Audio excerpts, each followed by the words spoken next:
The following is a presentation of Appalachian State University.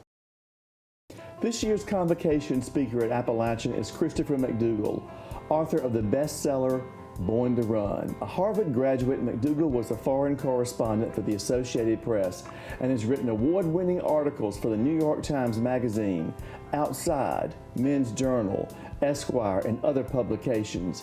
He is also an avid runner. In search of answers to his question, "Why does my foot hurt?"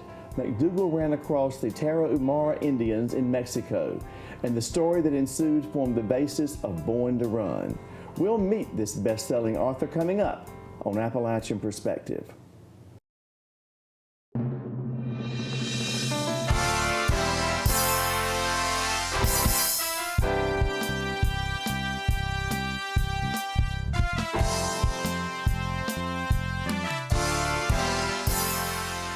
Welcome to Appalachian Perspective. My guest today is Christopher McDougall, author of this year's summer reading book for Appalachian freshmen, Born to Run.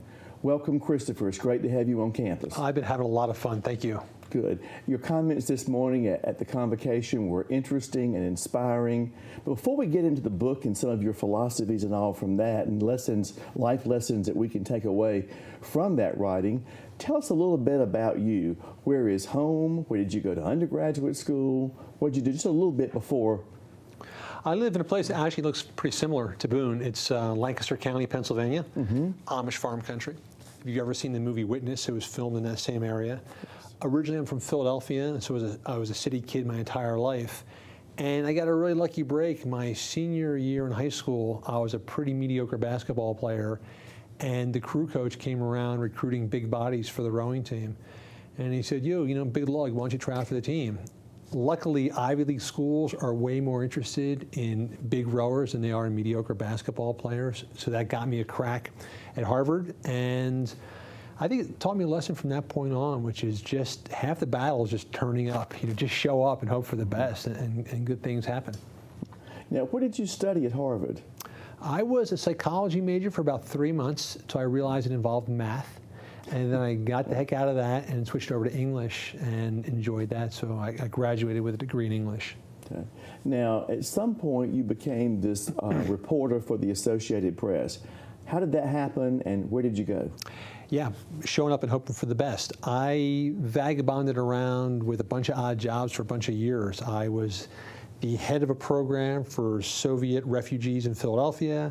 I taught high school English for a year. I did some freelance writing for local papers. And a friend of a friend had a job at the Associated Press in Spain. So I went to Spain and applied for a job there. Ended up getting hired in Portugal, a country I had never been to, a language I didn't speak, for an agency I barely had heard of, and somehow I got the job. My first day on the job, civil war broke out in Angola, which didn't seem to bother me very much until I realized we cover Angola because it's a former Portuguese colony, which was news to me. So really through the height of incompetence and job lack of preparation, I ended up being the AP's correspondent in Portugal and then later in Africa. But it was good. You know, it was about learning hard and fast on the job and just trying to swim and not sink. Did you just have this determination of I'm going to do this? Because you said you've never done this kind of thing before. Here you are covering a civil war. And determination's an interesting word. You know, I was in my 20s and it just seemed fun. It just seemed cool, and why not give it a try? Mm-hmm. At what point did you first become interested in running? Now, see if I have my facts right. Another article I read, not the book, but another article that I read about you, that you apparently had done some running. You got discouraged with that because of health issues. You gave it up. I think it said you threw in your Nikes. Right. And then later came back. But what happened in that first phase? Cortisone shots and all of that went on? Sure. Yeah, I think like most people, I wasn't a runner. I was just a guy who ate a lot of pizza, you know? So I ran only as a punishment for whatever I'd done the day before. So I think a lot of ASU students are probably doing the same thing I did. You basically run as punishment. That's all I was doing, but I was constantly getting hurt, and I couldn't figure out why, even though I was running only, 3 or 4 miles 3 or 4 times a week. My heel would hurt, my Achilles, my knee, my back, something was always aching. And I would go to see doctors, and they'd look at me and say, well, what do you expect? Look at the size of you. You're like Shrek. You're 6'4", 250 pounds. Of course you're hurt. Don't run, buy a bike. But then I heard about the Tarahumara. And I thought, now how is it these guys are 60 years old, running in these goofy little sandals like the one I'm wearing today, and they're not getting hurt, and they're running 150 miles at a time. I'm in like my 20s and 30s, and I can't run 5 or 10 miles. And that's what really got the wheels spinning. And yet you don't like marathons, I understand. Marathons are fine. My difficulty with what marathons have become is they've turned into this moral imperative where if you start to run and you tell anybody, you're guaranteed to have people saying to you, have you run a marathon yet? How fast can you run a marathon? Have you qualified for Boston? There's this moral imperative to run fast and run far. 26 miles is really far. So my difficulty with the marathon is, when you learn how to swim, people aren't saying, have you qualified for the Olympics? Have you swum the English Channel? How fast can you swim the English Channel? How do you learn how to swim? You go in the water, you play around, you go off the high dive. It's playful, it's fun, and you're not pushed to go too far, too fast. That's what happens with running with the marathon. I think the reason why a lot of people get discouraged and get hurt is because they're trying to run 26 miles instead of a mile, a half mile. They're not going out with their friends and enjoying it. They're all about what's their time on their watch and can they run 26 miles. I think we should pull back from that competitive instinct, pull back from that corporatization of running, and get back to what kids do. Kids don't care if they do 1 mile or 10 miles. They're out there having a good time. So that's my problem with the marathon. Make it playful, and I'm all for it. So you want to remove the competition from it. You're still running for yourself, but there's not the competitive part to it.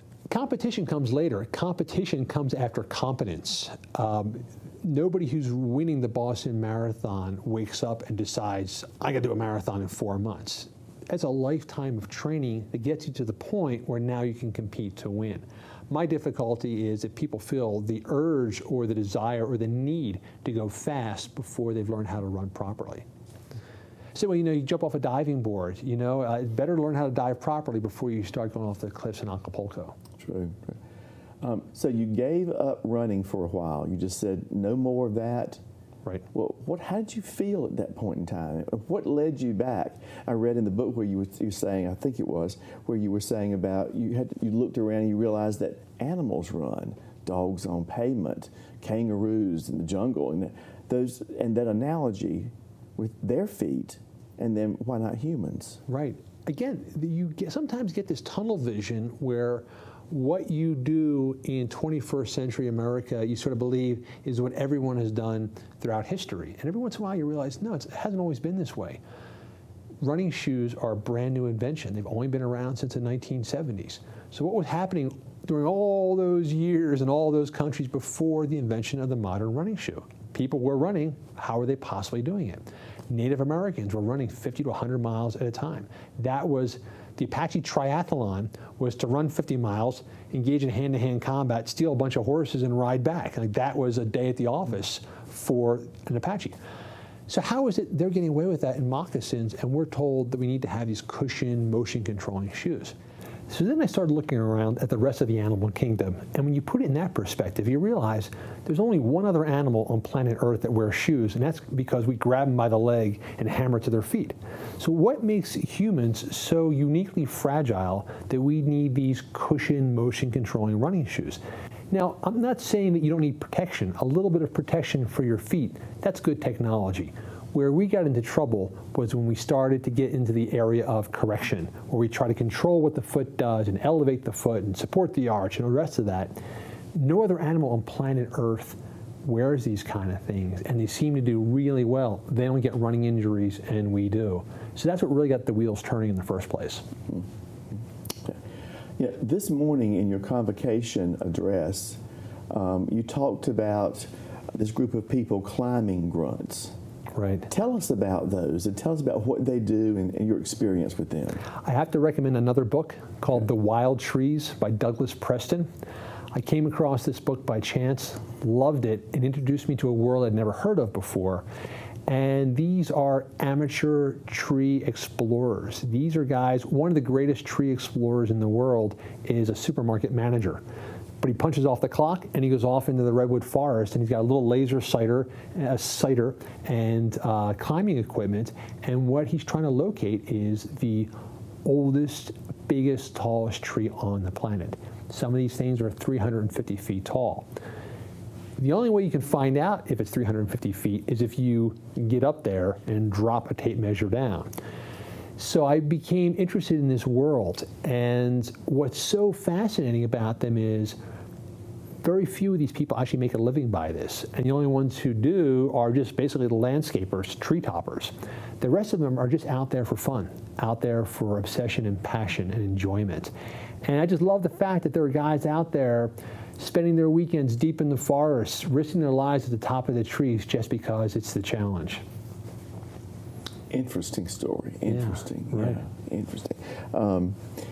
Also, you said this morning, and I think my quote is correct here, the more certain something is, the more likely it is to be blown up. Sure. And you related that to asking young people, and all of us, young and more senior in years, I think to know when the time is to come for you to speak up. Yeah. You gave an example and all of that. Will you share that again, please? You know, it's the hardest thing in the world to go against what everybody tells you. It's not a question of courage. It's a question of conviction. Do you know your rights? And, you know, we like to look back at certain times in our history, like World War II. Everyone likes to think that they would have stood up against the Nazis. Well, you didn't know what was going on. The only people who were telling you in Germany what was going on were the Nazis. So your entire perspective of the world was being shoved at you by the people who were trying to control your knowledge of what was happening. So to stand up to something like that took a tremendous amount of questioning and skepticism and conviction and courage. What we've seen recently in our own time is, look what happened in Wall Street in the past few years. We were content to let certain people run the subprime mortgage business and the investment bond business. Why? Because these are the best and brightest. These are the smartest financial minds in the country. They know what they're doing. Turns out they don't know what they're doing, and they blew it up. That's why I think we are at this opportunity now in life where anybody who is telling us something, you got to say to them, prove it, prove it. And I was just thinking, because of the anniversary of September 11th, you know, imagine you're on that fourth plane, you're flying over Pennsylvania, and you're getting information from the ground that terrorists have taken over other planes. If there is a more chaotic, uncertain moment in your life, it's that moment. And all your life, you're always told in an airplane, you sit down and you wait until you're told what to do. These people had a life or death split-second decision. Are they either going to think for themselves, or are they going to do what they were trained to do? And they thought for themselves. It is a talent that can't be taught, but I think it's a behavior which can be practiced. Particularly now, you're at a university, you're learning a lot, but if they keep that little skepticism, anytime a professor tells them something, say, you know, prove it. How do you know this? In my small area now, it came with running shoes. I was brought up to believe these things are the best. You open any running magazine, you talk to any sports medicine doctor, they always say, before you start running, go to a specialty store, be fitted for these specialty shoes. And no one ever said, prove it. And it turns out there is no proof. So I realize what a ridiculous comparison is between heroes on an airplane and some mouthy journalist talking about running shoes. But I hope that there's some kind of connection there about this idea of looking for proof and questioning what you're told. Well, I think it certainly is connection there. And challenging young people and challenging all people to do what you think is right, speaking up for yourself and for your fellow man and for mankind, that's an important lesson. I don't know of anything more important that you emphasized this morning to get across to the students at Appalachian State. That was a great point and certainly well delivered. So. I guess that is the point of a liberal arts education. It's to learn, it's to question, and to find out how we know things. Right. Mm-hmm. Well, so you ran for a while, you stopped, you started back. How did you really get to the Tarahumara Indians? How did you get there, and then what did you learn from that? Luckily, I was stupid enough to not realize that the way a culture remains reclusive is by being really hard to find and then like not answering questions when people show up. That didn't dawn on me before I went looking for them. I had been in Mexico on another magazine assignment. I was there trying to locate the families of these pop singers who had vanished. It's a true story. It's a bizarre story. So it was while I was researching that story that I heard about this tribe, the Tarahumara Indians. And these guys are 60, 70, 80 years old and running 150, 200 miles at a time. I thought, how's this possible? So I went down into the Copper Canyons to look for them. It was a pretty grueling trip, and then when I actually arrived there and located the Tarahumara, they wouldn't talk to me. They would basically say nothing, which was pretty discouraging. But they did tell me that there was a guy they called the White Horse. They said, go find the White Horse. Go find Caballo Blanco. Maybe he'll talk to you. And I went charging off and searching this White Horse guy, thinking, maybe this is a joke. Maybe it's just a gag to get me out of here. But the White Horse exists, and he is an American who's been living down in the canyons for about 15 years now. And he was trying to get his arms around something much more complex than I had even thought of in the first place. Because besides running long distances, the Tarahumara are also remarkable because everything we're struggling with in the world, heart disease, crime, violence, warfare, hypertension, they are immune from. They don't suffer from any of those Western difficulties. So what he wanted to find out is what's the cause and effect between lack of crime and running long distances, lack of warfare and suicide and running long distances. That's what he was after. So by finding Caballo Blanco, I got a window into that world. And to me, it's been life-changing because in a very simplistic way, it gave me back the use of my legs. I'm able to now get out and exercise and have fun the way I could when I was 5 years old, and that had been lost to me for more than half my life. Well, the Tarahumara Indians, are they healthier? I mean, what do you find in their life that's different than what we may have here in America in some places? And I've thought a lot about what makes them different, and I think essentially they are just doing what we humans have done for most of our existence, which is move first, feed second. We are movement creatures. If you take any animal out of the wild and you put it into a zoo, well, what happens? It has mood disorders and eating problems and sexual dysfunctions. You get a very moody panda bear in there that doesn't want to reproduce. You take the panda out of the cage and stick it back in the jungle, it's going to thrive and survive. And I think that's what happened to us as humans. We have very physical, movement-oriented bodies, yet we have a brain that is devoted to conserving energy at all costs.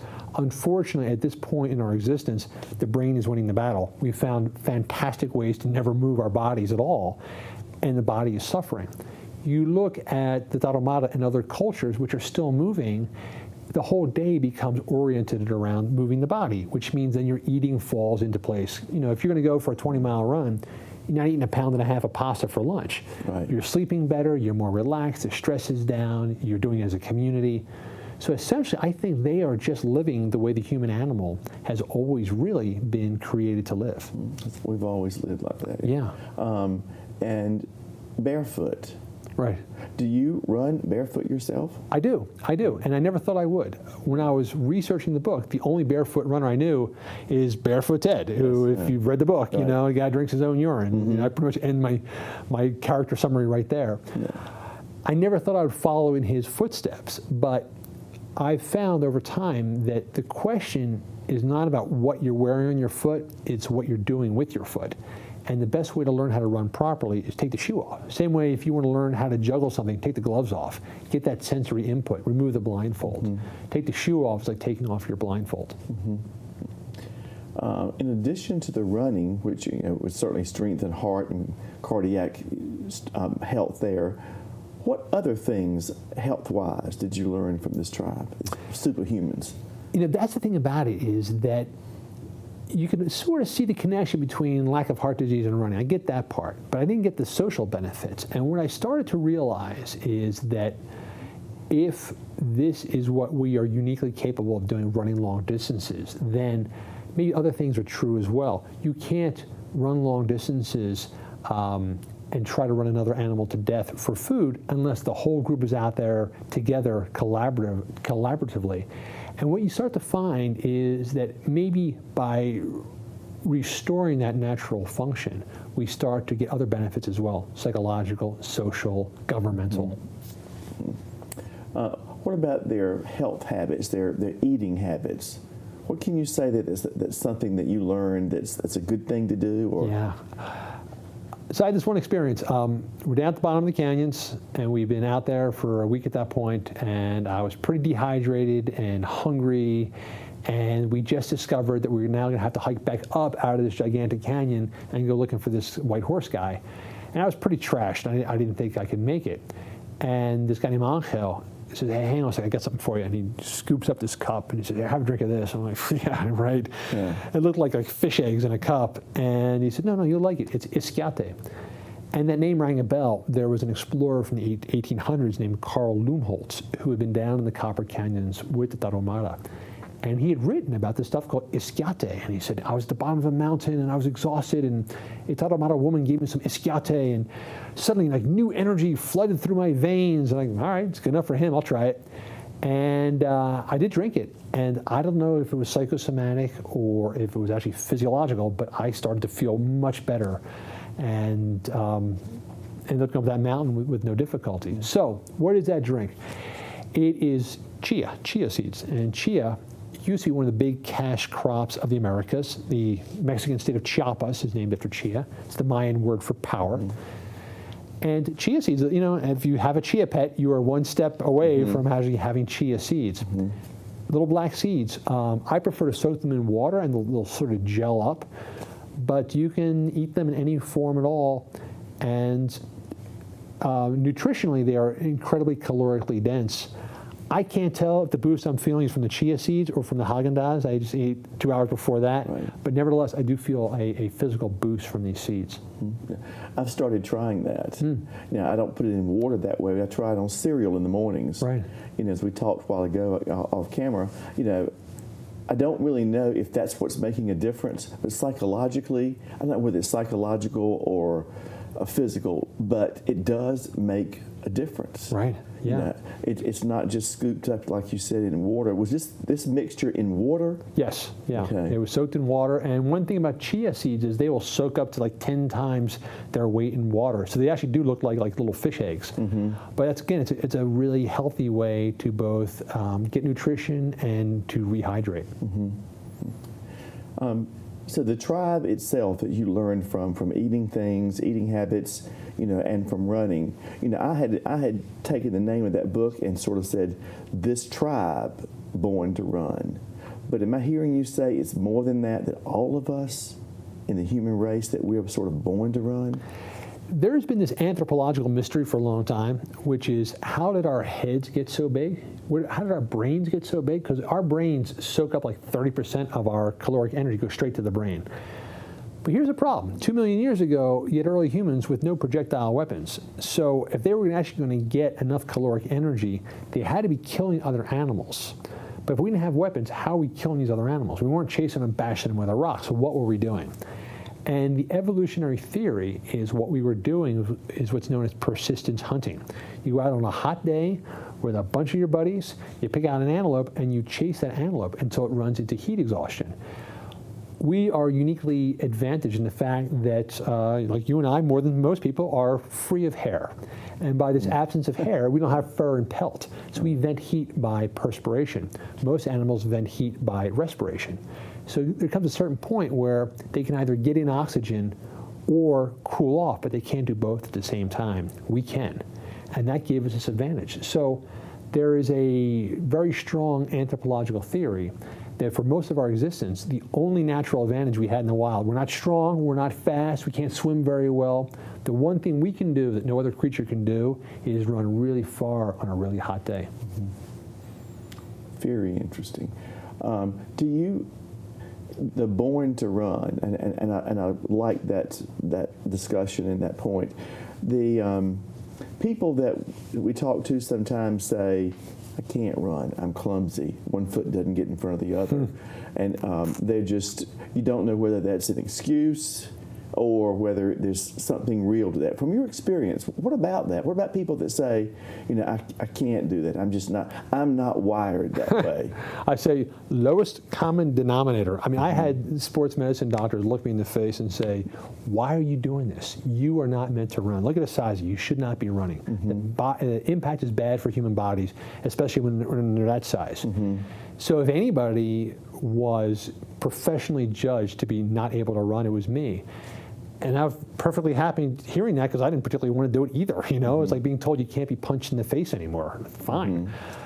But what I found is if you change the perspective, if you learn how to run properly, which you can do by just jogging your bare feet, and secondly, if you remove all the pressure, don't try and run a marathon, don't try and run fast, just go as far and as fast as you feel like, then it becomes pleasurable again.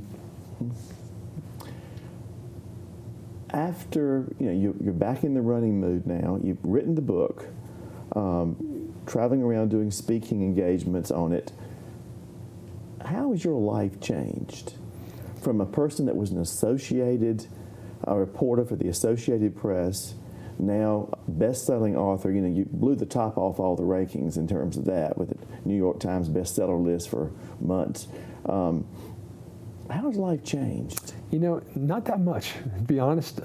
Yesterday morning before I came here, I was mowing the lawn and putting an addition on the chicken house. So it's basically the same stuff I was doing before. I'm not sure how to package this into advice to anybody else, but a long time ago, I decided I really liked living this way and researching things and writing about them. And I've been able to sort of pursue that ever since. And so the one big difference is that I do have this advantage now where if I've got something I'm interested in, I can now actually get people to return my phone calls, and that's been super cool. Dan Lieberman at Harvard, professor of anthropology there. Right. It still amazes me. I can just pick up the phone and call him, and he'll call me right back, and we'll talk about stuff. So that's been great, is that as I become more interested in this, I can find more people to talk to about it. So it has had some life-adjusting experiences. So do you live on a farm? When you mentioned a chicken addition, and yeah. So it's a farm. Is it an acre? Do you farm? Not really. I mean, goofball hobby farming. I live next to real farmers. If I say I farm, they'll run me out of town. Yeah. So we have chickens, ducks, turkeys, things like that. I was a city kid my entire life, and about 10 years ago, we started to just sort of look out in the country, and we found this place surrounded by Amish farmers, and that's been an adventure on its own. When I was working on the book, I was spending a lot of time working by myself in the back of the house.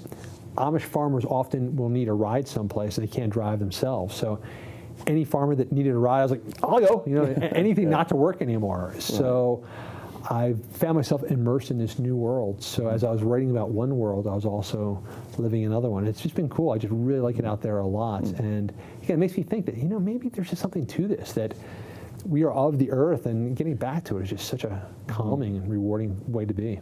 What's next in your life? Is there another book being thought about? When I was working on Born to Run, one of the difficulties of writing it was I thought, you are never going to have a story like this again. You blow this, pal. You've ruined your only opportunity. But since then, I've come across another story, another narrative, and another bit of anthropology that locks in with it that I think is as good as this. And so I'm pretty heavily involved in that now. So heavily involved, I'm actually 4 months overdue already on the deadline. So I'm working on that. And I'm hoping it can broaden the discussion beyond running into lots of other forms of movement and exercise. So that's what I'm focused on next. Well, thank you very much, and thank you for being a guest on Appalachian Perspective. But more importantly, thank you for being part of Appalachian State today and for a couple of days here. It means a lot to have you on campus. I'll come back here anytime. I'm having a really good time. Thank you. Great. Well, we're honored to have you here, and we'll be behind you. We'll be watching for the next book. That's a secret title here for us, but we look forward and hope to get you back on campus very soon. I hope so. Thank you. Thank you. All right.